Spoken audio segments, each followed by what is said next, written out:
Hi there, welcome to Unit 2 of Accounting Essentials. To recall what we have been saying since the course overview, there are three basic elements of accounting, but there are a total of five elements: assets, liabilities, capital, revenues, and expenses. In this unit, we shall take a look at specific examples of accounts that fall under each of the elements of accounting. We start with the first element of accounting: assets. Assets are resources owned by an enterprise. They provide current or future benefits. In other words, assets are properties and rights owned by a firm. Assets are divided into two categories: current assets and non-current assets. Let's look at current assets first. Current assets include cash, liquid assets, goods that are sold, and assets that are used and consumed within 1 year. There is a new term here: liquid assets. The term liquid is closely related to the term liquidity, which we studied in the previous unit. What is liquidity again? An asset that is said to be liquid is one that can easily be converted into cash. This is of course done by selling. So between a car and a jar of peanut butter, the jar of peanut butter is more liquid, not because it really is more watery than a car, but because a jar of peanut butter can more easily be sold than a car. Let's now talk about accounts under current assets one at a time. First is cash. Cash includes bills and coins, whether on hand or in a bank, money orders, and checks. I don't know if you're familiar with money orders, but they are used to send money when the recipient or sometimes even the sender does not maintain a bank account. So instead of cash getting directly deposited, the sender forwards a tracking number to the recipient so that the recipient can go to a branch of the money order company to claim the money. Examples of companies that offer this service are Western Union, Palawan Express, PhilPost, and I think even LBC. Observe that even though the cash has not yet been physically received by the organization, it is already treated as cash. Also, in everyday language, a check is treated as being different from cash. But for purposes of accounting, checks are considered cash. Second in the list are marketable securities, which are also called temporary investments. Investments are meant to grow wealth or to earn more money, but the word temporary indicates that these investments last only for a short time. So marketable securities are investments that can easily be bought and sold within 1 year. Third in the list are receivables, of which there are two types: accounts receivable and notes receivable. Receivables represent amounts collectible from customers or clients for goods delivered, services rendered, or money lent. In other words, receivables are debts of customers or clients.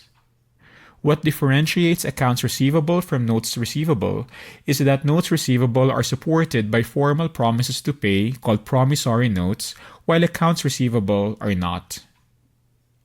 Suppose that one day after the pandemic ends, you walk around your neighborhood and find one of your neighbors selling fishball. Let's call her Manang Fishball. Because you've been stuck at home for so long, you've missed the taste of fishball, so you decide to hang around and have some. Before long though, you look at your watch and suddenly realize that you've already spent 4 hours eating fishball and that you still haven't worked on your course requirement for accounting essentials.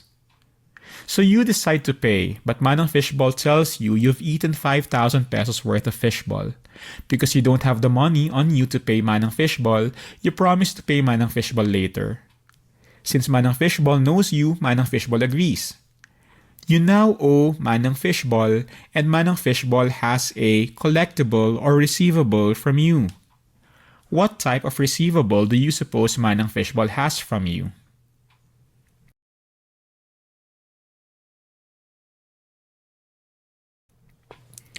It's unlikely that Manang Fishball will require you to write a promissory note, so her collectible will more likely be an account receivable. Before the start of the pandemic, when classes were held face-to-face, we teachers were very strict about enforcing the no permit, no examination policy.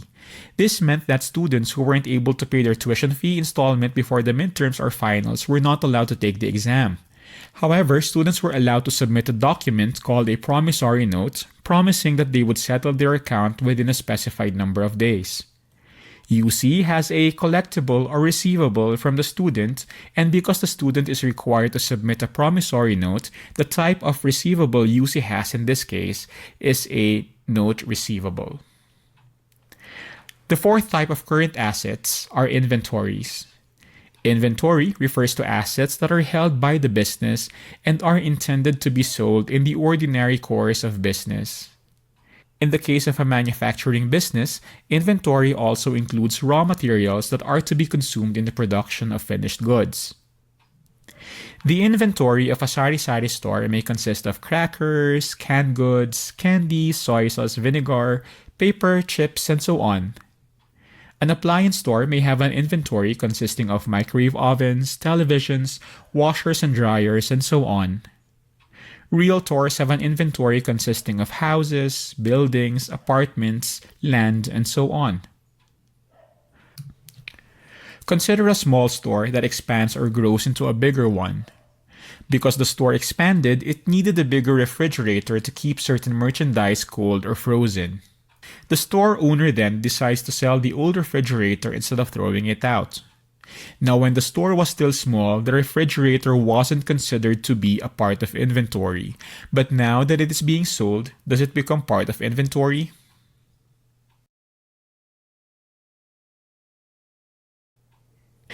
Well, inventory consists only of goods that are sold in the ordinary course of business. Since the store is not in the business of selling refrigerators, or in other words, this is not what the store usually sells, the refrigerator isn't going to be part of inventory. Fifth in the list are prepaid expenses. The word prepaid comes from the verb to pay and the prefix pre. What does the prefix pre mean?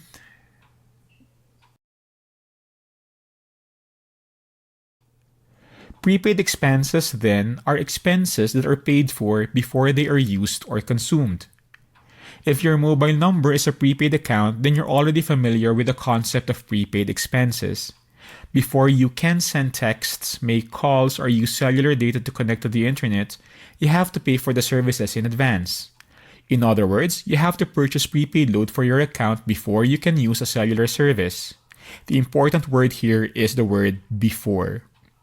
If you use cash to buy a prepaid card which you will load into your account, do you incur an expense?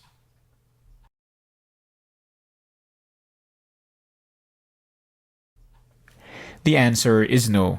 What you're doing when you purchase prepaid load is that you're converting one type of asset, which is cash, into another type of asset, which is prepaid expense, or in this case, prepaid load. If this is the case, then when do you actually incur an expense?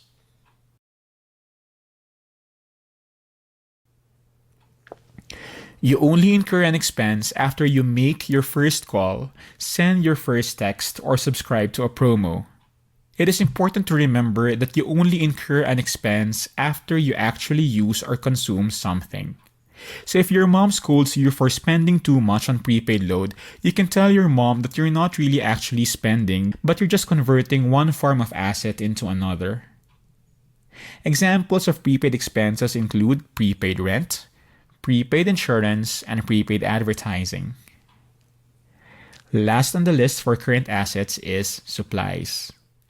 Supplies are items that are used to carry out business operations. They can either be office supplies if they are used in an office, or store supplies if they are used in a store. Remember that current assets are meant to be consumed within 1 year. Printers and computers are usually meant to be used for more than 1 year, so unless you eat a part of printers and computers every day, printers and computers are not office supplies, nor are chairs and computer tables. However, printer ink or toner are considered supplies. The second category of assets are non-current assets. This category of assets include tangible, intangible, operating, and financial assets of a long-term nature. Here's that word long-term again. I'm sure you already know by now, but just to be sure, what's the meaning of the word long-term again?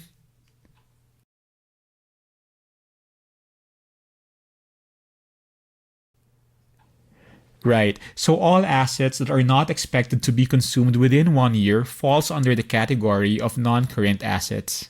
Actually, all assets that are not current are non-current. First on the list of non-current assets are fixed assets. Fixed assets are tangible assets that a firm uses in its operations. Land is a lot or real estate that's owned and used by a firm as a building site, parking area, or for other business operations. A building, in case you're not familiar with one, is a structure that's used to house the office, a store, or a factory. Equipment has several types. These include machinery, like huge printers and printing presses, washers and dryers in laundromats, ovens in bakeries and restaurants, conveyor systems, and others. Examples of furniture are, of course, tables and chairs. Fixtures are physical objects that are permanently attached to buildings or structures. Examples are lighting fixtures, light switches, electrical outlets, and others. Of course, fixtures can be removed and replaced with new ones, but they're really meant to last for more than a year. Office equipment includes computers, printers, typewriters, calculators, and others.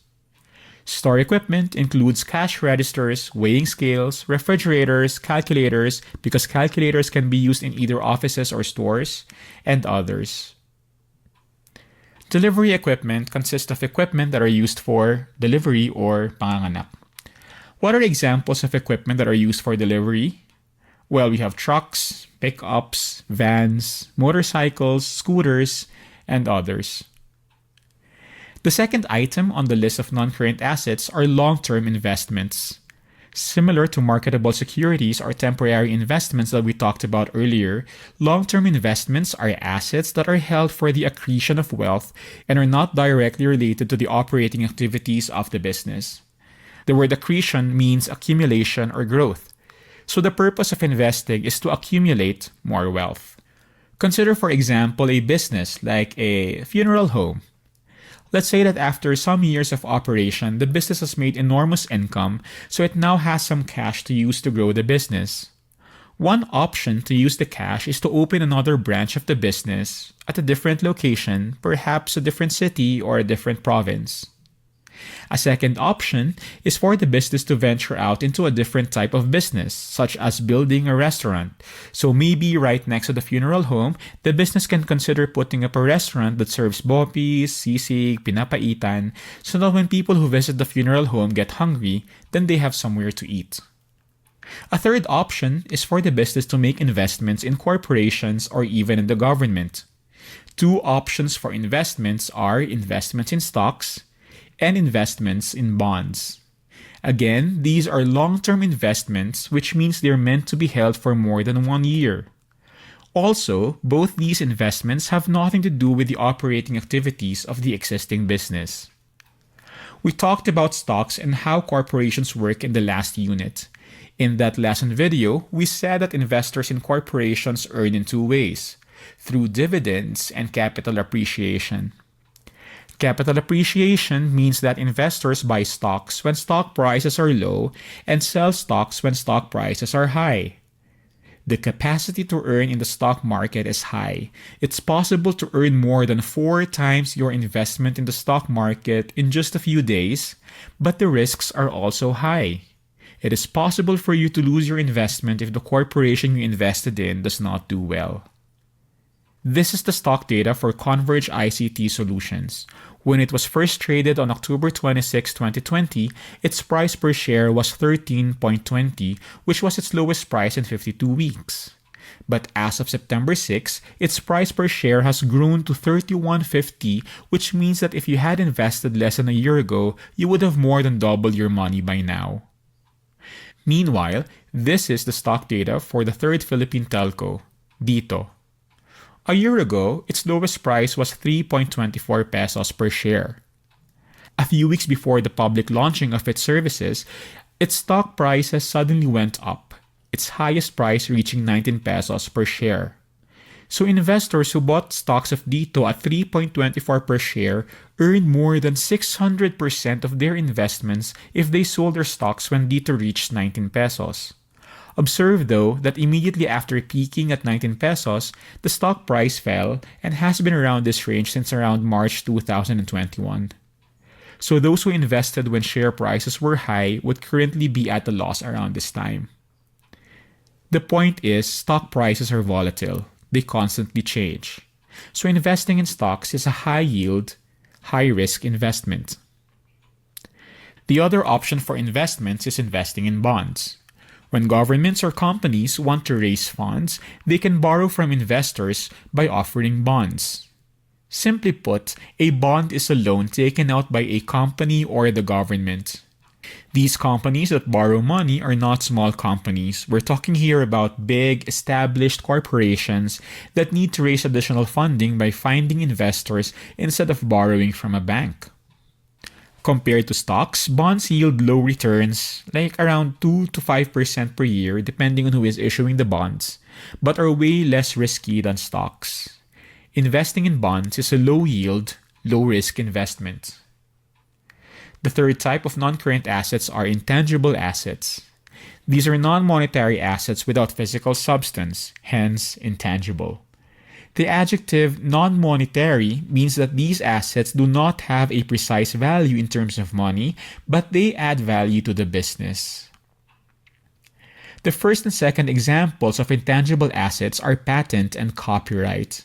Both patent and copyright are exclusive rights granted by a government, but there are two key differences between them. First is the kind of work that they protect. Patents may be applied for new inventions or implemented solutions to a problem in any field of human activity that may relate to a product, a process, or an improvement on a product or a process. So if you invent, for example, a computer that doesn't rely on electricity to run, then you can apply for a patent for it so that only you would have the right to manufacture and sell the product, at least while the patent is valid. Meanwhile, copyrights are applicable for creative or artistic works, such as books, articles, songs, photographs, sound recordings, and software. When you develop a website for a company, the website you develop is protected by copyright. But if you were to invent a way for people to physically interact using a website, like for example, allowing an online barbershop where you don't need to leave your home anymore to get a haircut and the barber just cuts your hair through the internet, then that technology can be protected by patent. The other key difference between patent and copyright is that patent has to be applied for, but copyright is automatically applied to the original creative works. So if you have an invention, your invention is not protected by patent until after you have completed the process for applying for a patent. This means that if anyone gets the same idea as yours, then they can invent the same device that you invented, and if that person files for a patent before you, then he gets the exclusive rights for the sale and manufacture of that device. With copyright, however, once you create a song, the song automatically becomes yours. Once you write software, the software automatically becomes yours.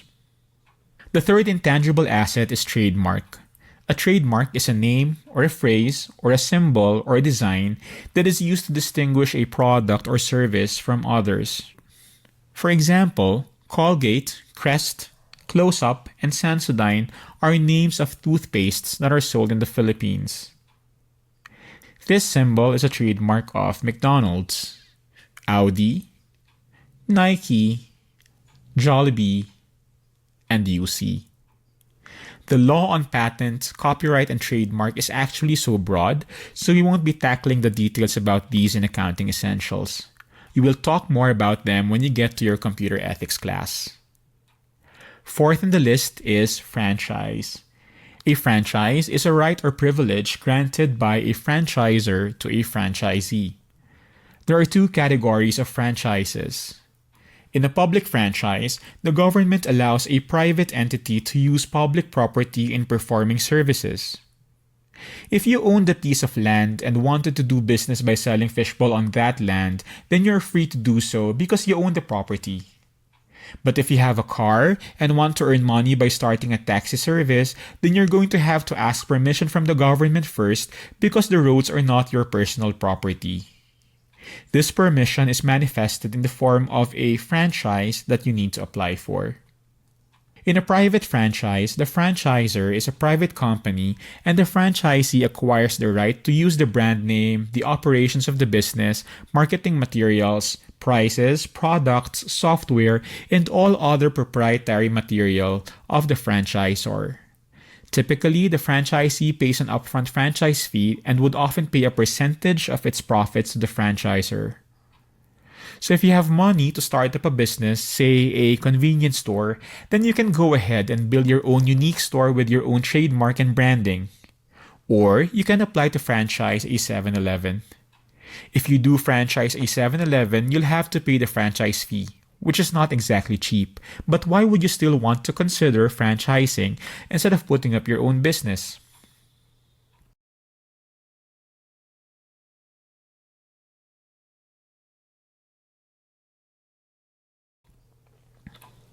Well, since 7-Eleven is an already established brand, most people already know it. So in other words, there's an already wide consumer base for it. So between a new convenience store and a 7-Eleven, most people would probably flock to a 7-Eleven. Brand recognition and wide consumer base are favorable attributes that partially comprise the last intangible asset, goodwill.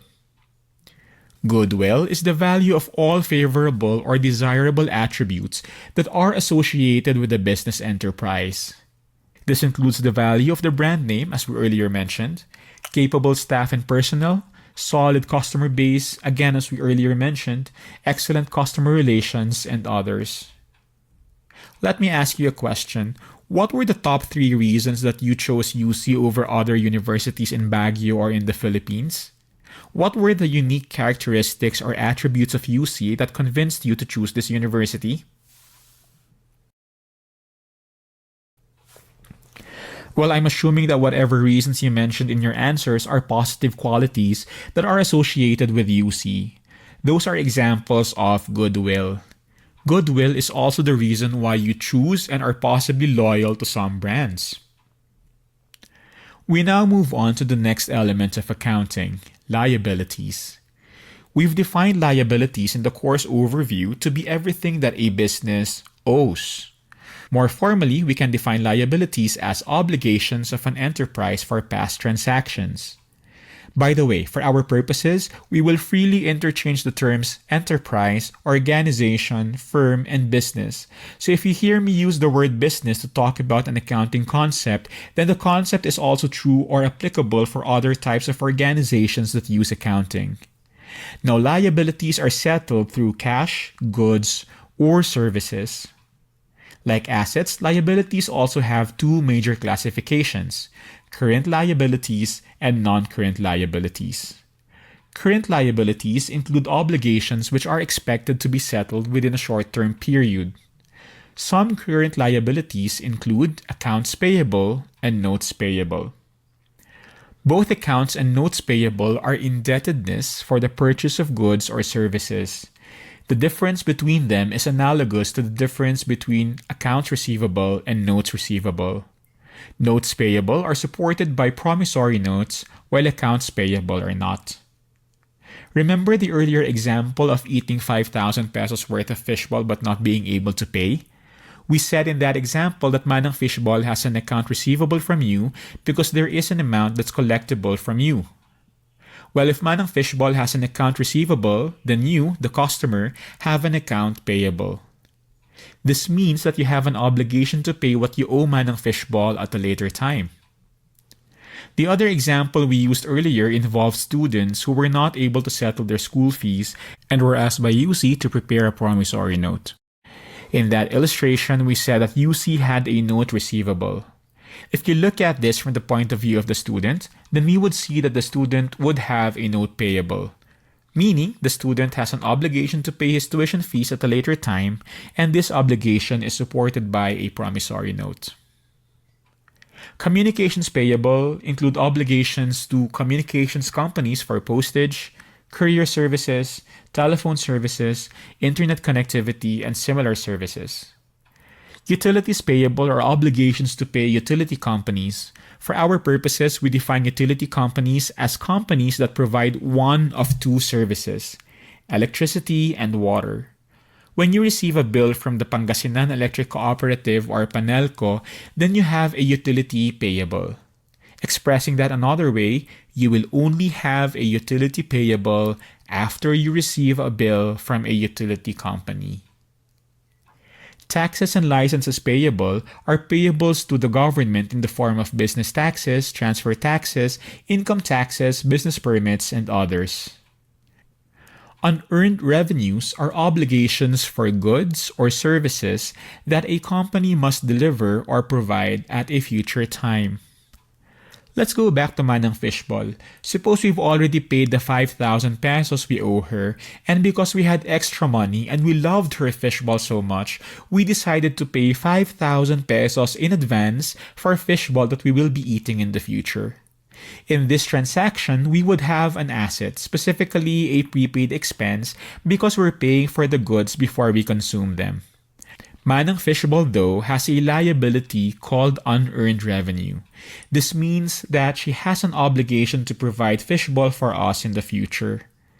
The point is, every time we receive advance payment from customers or clients, we incur a liability called unearned revenues.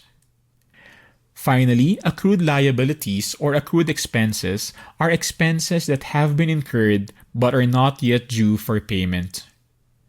Earlier, we said that you will only have utilities payable after you receive a bill from a utility company. Let's suppose that we receive our electric bill on the 20th of every month and that today is the 8th day of the month. In this case, the last time we received our bill was on the 20th of last month. But from the 20th of last month until today, we have been using electricity. Remember what we said about when we incur expenses? What did we say about this again?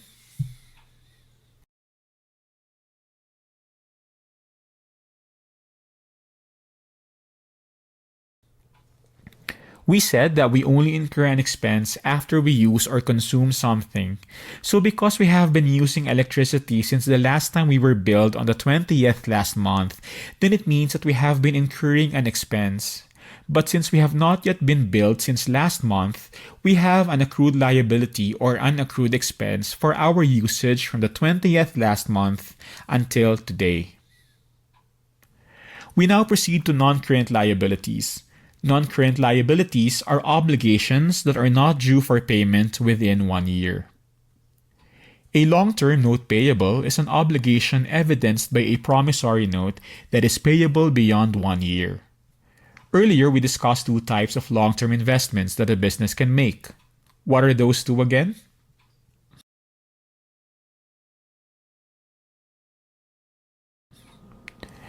We said that when an enterprise or the government wants to raise funds without having to borrow from a bank, the enterprise can instead borrow money from investors. Investors can lend money by purchasing bonds. The enterprise or government will then have to pay back the loan plus interest when the bonds expire, which is usually from 5 years and up. So investors have long-term investments in bonds, while the one issuing the bonds has a long-term liability called bonds payable. A mortgage payable is a long-term obligation to a bank or other financial institutions that is secured by real properties of the business. If a business owns land, for example, but is in need of cash, then the business can sell the land to generate cash. But if it doesn't want to let go of ownership of the land, then the business can instead mortgage the land to a bank. The idea behind the mortgage is that the real property being mortgaged will serve as security or collateral so that if the business is unable to pay its obligations at a future time, then the creditor who lent money will take possession of the mortgaged property. So in our example, if the business fails to pay its obligations, then the bank takes possession of the land to serve as payment for the amounts the business has not been able to settle. We informally define capital in the course overview as everything that the owner owns in the assets of a business. In other words, capital is the owner's contribution to the business. Formally, we can define capital as the residual interest in the assets of an enterprise after deducting its liabilities. The word residual means whatever is left. So capital is whatever is left after deducting liabilities from assets. Mathematically, we can express this as capital equals assets minus liabilities. If we subtract assets and capital from both sides of the equation, then we get negative assets equals negative liabilities minus capital. Dividing the equation by -1 gives us assets equals liabilities plus capital. Does this look familiar to you? Well, it should. What is this relationship called? Capital may be called using different terms depending on the type of business. For a sole proprietorship, capital is called owner's equity. For a partnership, capital is called partner's equity. And for a corporation, capital is called stockholders' equity or shareholders' equity. We will not be covering partnerships and corporations in this course because, again, our scope includes only the essentials of accounting. There are only two capital accounts used for a sole proprietorship. The first one is name of owner capital or name of owner owner's equity. This account is used only when the owner makes a contribution to the business. In other words, if the owner invests cash or any other assets into the business, then this account is used. The second account is name of owner drawing or name of owner withdrawal or name of owner personal. This account is used every time the owner takes cash or other assets from the business for personal use. This concludes the first part of our discussion for Unit 2. See you in the next video.